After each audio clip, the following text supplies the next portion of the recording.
কবি সুবোধ সরকারের লেখা তুকারাম।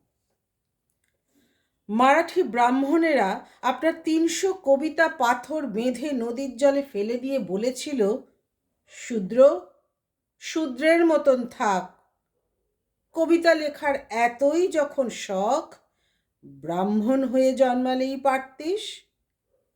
কিন্তু সারা মহারাষ্ট্রের মানুষ বিশ্বাস করে আপনার ৩০০ কবিতা ১ বছর বাদে জল থেকে উঠে এসেছিল।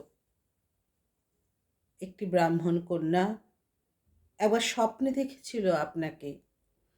বিছানায় উঠে বসে সে তার স্বামীকে জড়িয়ে ধরে বলে ফেলল, জানো কে এসেছিল স্বপ্নে? তুকারাম। সেই রাতে স্বামী নতুন বউকে বেদম পিটিয়ে বাড়ি থেকে বের করে দেয়। মেয়েটি কি পেরেছিল আপনার বাড়িতে পৌঁছতে?